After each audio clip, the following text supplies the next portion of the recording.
One of our primary goals is to help international students. Now this can cover things like helping with English and academic needs, but also covering all of your Python needs. Here on YouTube, we're currently researching data structures that will be our next section in the Year 2 series.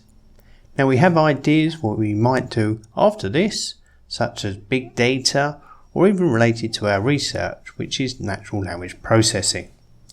Now, talking of research, we had a great comment from William asking perhaps for us to review and evaluate existing Python material and then look at what tutorials are the best, the high quality tutorials. Now we would like to do that, but that would take some time. So have you got any suggestions what you would like to see next?